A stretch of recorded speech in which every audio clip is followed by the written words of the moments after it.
to be separate. You go over there, and you.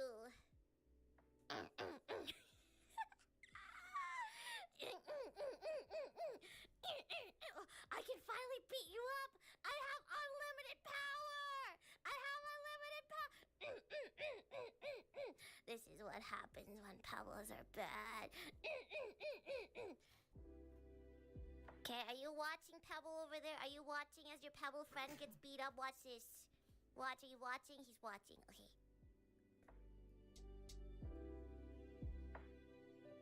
Now, when I say, hey, listen to Beeble, you listen to Beeble, okay?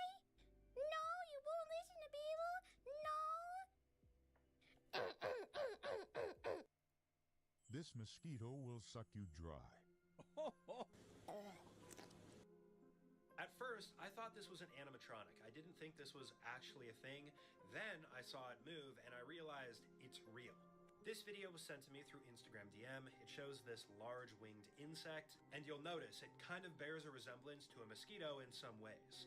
Fortunately, this monstrosity of an insect is not actually a mosquito. It's something known as a robber fly. Side note, the largest mosquito in the world is the Australian elephant mosquito, and they don't even bite humans, thankfully. But back to the robber fly, it is a predatory insect that flies through the air and stabs other insects with its proboscis and then consumes them. Robber flies are also able to deliver a pretty painful bite to humans, but they usually don't do that only if you handle them aggressively and they feel unsafe.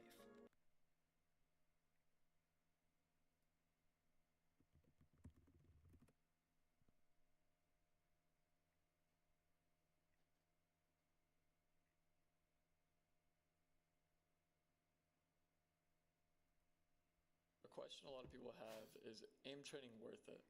Like AimLabs or Kovaaks? And honestly, the short answer is, it depends. Are you wasting your time playing grid shot? Or are you doing something useful like practicing your tracking or practicing your smoothness? Or are you trying to perfect getting your shaky aim fixed?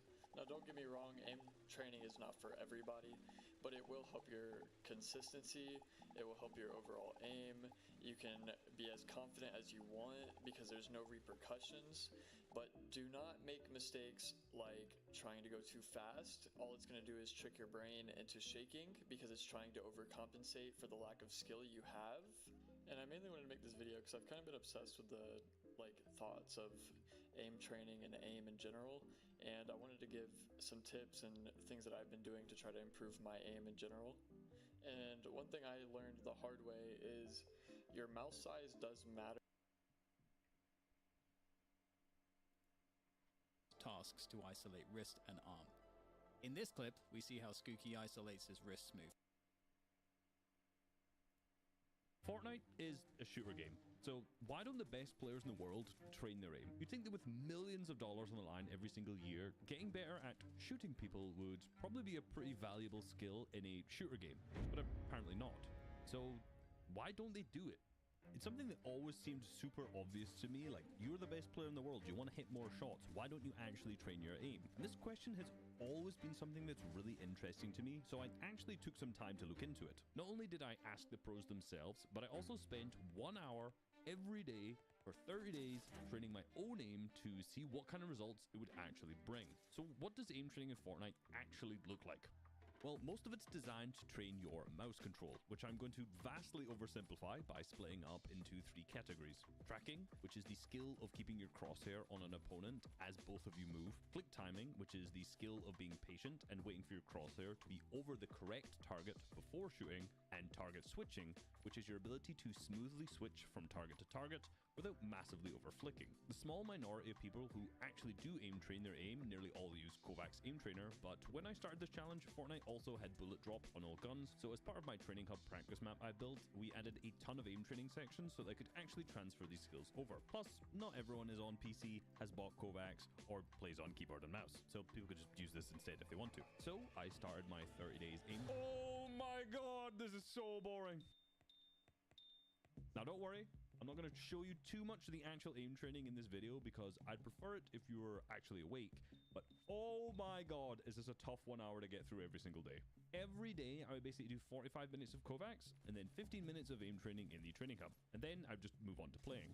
Immediately, like day 1 after warming up, strangely, I felt my mouse control was much better. Interestingly, not only was it easier to hit shots, but my mechanics actually felt much more smooth too, as it was easier to ensure my crosshair was in the right place when I was trying to select and edit. I never really thought that my mechanics would get better by aim training, but it's just a bit of an interesting side effect of better having mouse control. Seeing that my bronze level scores were improving so rapidly over the first week, I started to ask the pros why it was that they weren't doing this, as it seemed like it was just a bit of a no-brainer. One response that I got from Vino was probably the most interesting though. Now he knows a thing or two about dealing damage in Fortnite tournaments, and he said that Fortnite's more about crosshair placement than just raw aim.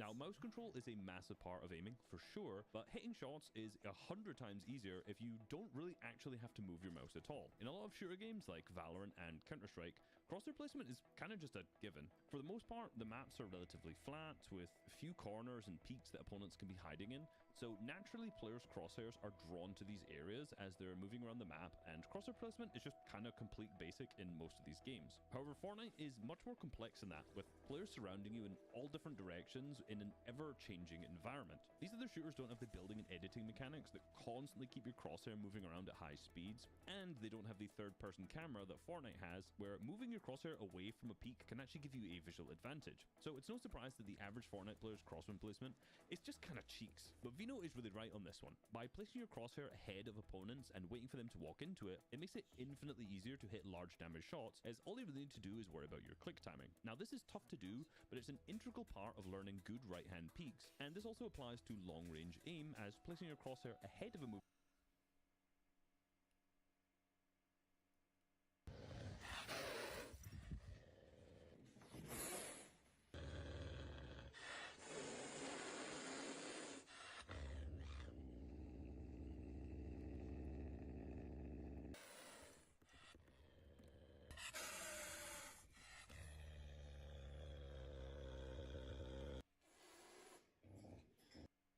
Open your mouth.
Okay.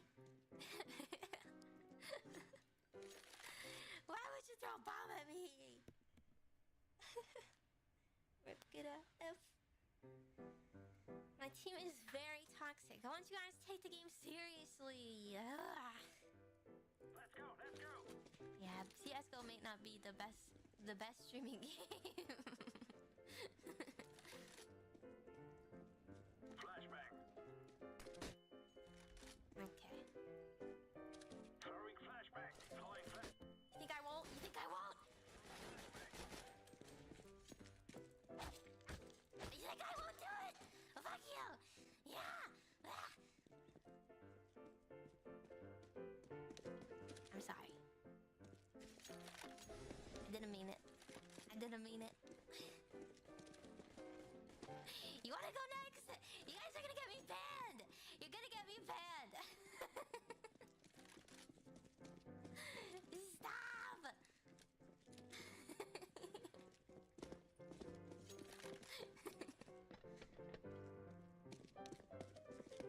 No! You guys are throwing!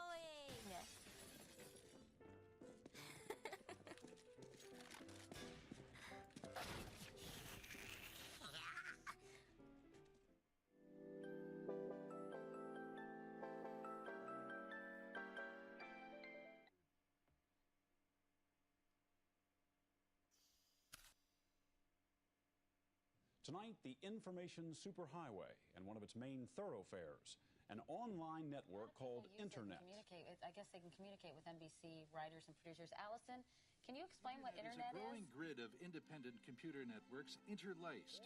It's evolved from a U.S. military bulletin board in the 1970s to a worldwide computer switchable system. An hour cost charge of $5.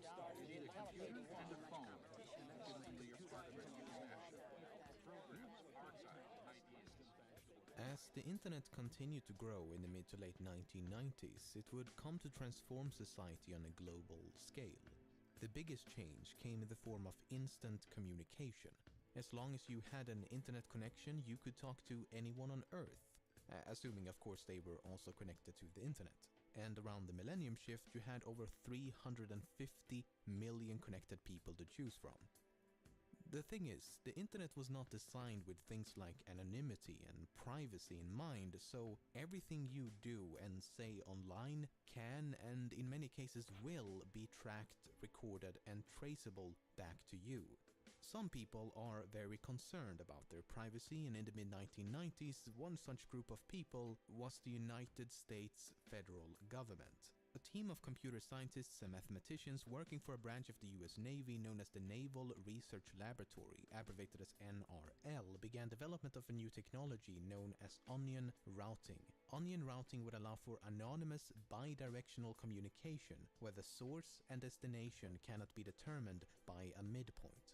This is accomplished by creating something known as an overlay network. An overlay network is simply a network that is built on top of another network, in this case the internet. So instead of using the normal unencrypted internet, also known as the surface web, your traffic goes through an overlay network. Now, there are many different types of overlay networks, but a network using onion routing technology would be classified as a darknet. A darknet can only be accessed via specific software and or authorization. In case that was hard to follow, all you need to know is that people working for the US government created a system which will allow for anonymous communication over the internet. However, the people over at NRL soon realized a major limitation. The United States government can't simply run an anonymity system for everybody and then use it themselves only, because then every time a connection came from it, people would say, oh, it's another CIA agent looking at my website, if those are the only people using the network. So you need to have other people using the network so that they blend together. So what he's saying is that for the network to be truly anonymous, it has to be available to everyone and not just the US government. So the NRL was forced to release their onion routing technology to the public. The technology was eventually released under an open source license and became Tor.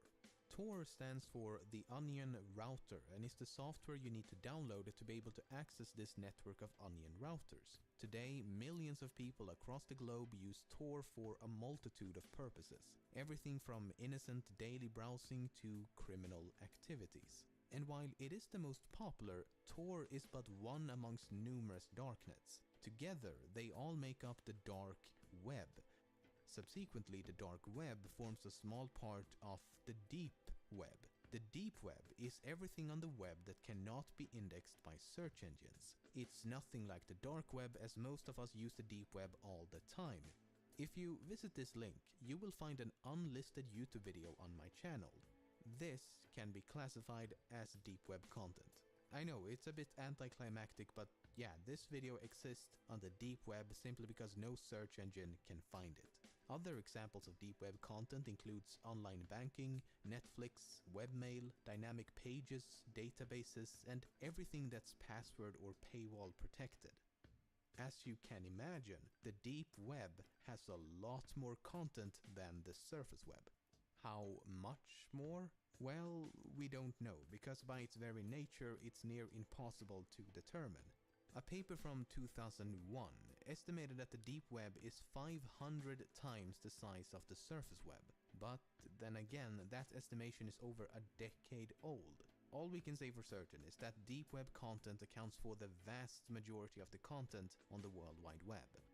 So to summarize, the surface web is content that can be indexed by search engines. The deep web is content that cannot be indexed by search engines. And the dark web is a fraction of the deep web, consisting of numerous darknets which require specific software and or authorization to access. Okay, we know what's on the surface web and we know what's on the deep web. But what do we find on the dark web? More specifically the darknet known as Tor. As mentioned, you can use Tor for almost anything, browsing the web, checking your email, posting on forums, instant messaging, watching YouTube videos, you name it. But the dark web aspect comes in the form of hidden services. A hidden service is essentially a website that can only be accessed via Tor, and the address for a hidden service will always end in .onion. So if I attempt to access this hidden service using Google Chrome, nothing happens. It will only connect using specialized software such as the Tor browser. This is the dark web. Well, one site on the dark web. This specific site is known as the Hidden Wiki and attempts to list as many publicly known hidden services as possible. Facebook operates a hidden service, the search engine DuckDuckGo is another. But this is about as far as I will go, because there is definitely a darker side to the dark web. Anonymity attracts a vast variety of people and can be used for both licit and illicit purposes. In October of 2013, the FBI took down the online drug marketplace known as Silk Road. The website had been in operation since the beginning of 2011, with a total revenue estimated at $1.2 billion. News about the Silk Road website brought the dark web out of the dark and right into the public eye. This graph shows daily traffic over the Tor network before Silk Road was mentioned in mainstream media. This is after. Only a few months after Silk Road had been taken down, ex-administrators of the site launched Silk Road 2.0. However, in late 2014, the FBI arrested the admins and the second marketplace was taken down as well. A few hours after that, Silk Road 3.0 was launched, and the seemingly endless spiral continues. And keep in mind that Silk Road was just one website among many. You can find numerous others just like it, selling every illegal drug you can imagine, and more. The FBI also claimed that the owner of the Silk Road website had attempted to have 6 people killed by using deep web murder-for-hire services. While the assassinations themselves are unlikely to have occurred, these websites can definitely be found on the dark web. The problem is a lack of evidence. Anyone can set up a darknet website claiming anything for any reason, especially if there's money involved. One such website was recently hacked, and several emails by the admins would suggest the website is indeed a scam set up to make money. One message reads, "We receive orders to kill people from all over the world. However, our site is fake and we don't have any hitmen. We forward the orders to police departments where the targets are located." And in yet another email, they bluntly state, "This website is to scam criminals of their money." Then again, this supposed hack could have been faked as well, so there's no way to be absolutely certain.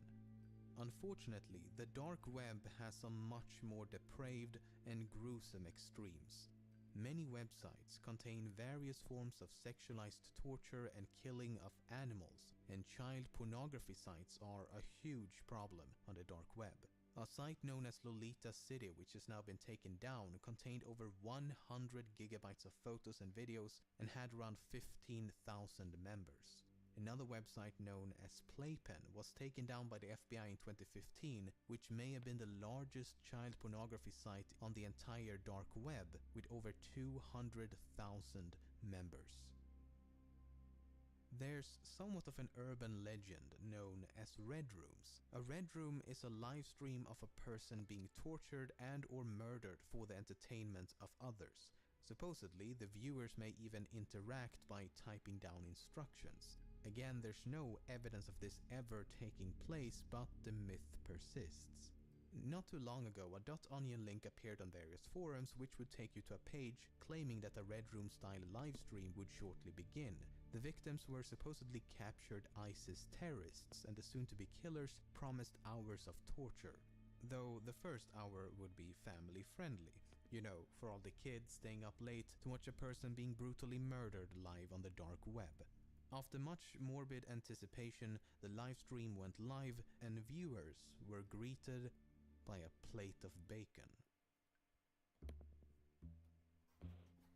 Mainstream media would have you believe that the surface web is just a thin layer on top of an enormous criminal underground, but it couldn't be further from the truth, and it's no wonder as they frequently confuse the dark web with a much larger deep web. A recent study from early 2016 found that out of 2,723 active .onion websites on the Tor network, 1,547 contained illicit content, so that's over half. This includes pornographic material, drugs, money laundering, cyber terrorism, contract killers, trading of firearms and weapons, etc. But only 3 to 6% of all Tor users actually use these hidden services. So only 3 to 6% use the dark web. The vast majority exclusively use Tor to protect their privacy and to browse the surface web anonymously and have never visited a .onion website. So while there's no question that the dark web contains some of the most horrific content on the entire web, it's nowhere near as extensive as some make it out to be. Okay, here's a question then.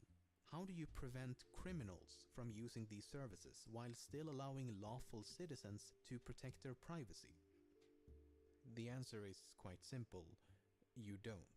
You can't restrict something that is by its very nature meant to be unrestricted. That's the problem with anonymity. Anyone can do or say anything, so we have no choice but to take the good with the bad. Even if law enforcement agencies had the ability to shut the entire network down completely, they wouldn't, because the US government need Tor as much as anybody else. Remember, they created this technology, and they did not create this technology just so they could release it to the public for free. It was only released to the public as public usage is an essential part of what makes Tor anonymous. It takes us right back to this. The United States government can't simply run an anonymity system for everybody and then use it themselves only, because then every time a connection came from it, people would say, oh, it's another CIA agent. Who do you think funds the Tor project? In 2007, 100% of the Tor project's funding came from the US government. In 2008, 86%. In 2009, 90%. In 2010, 94%. In 2011, 78%. In 2012, 81%. In 2013, 94%. A government agent working undercover is as much in need of online anonymity as a terrorist pedophile, or whistleblower. It's everyone or no one. That's the unfortunate truth.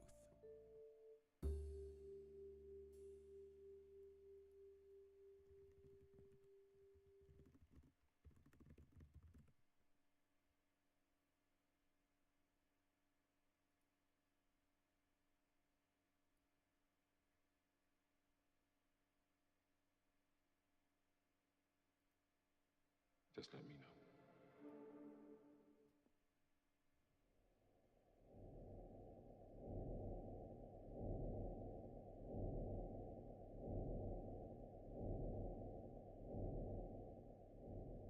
In 1967, a postgraduate student at Cambridge University by the name of Jocelyn Bernard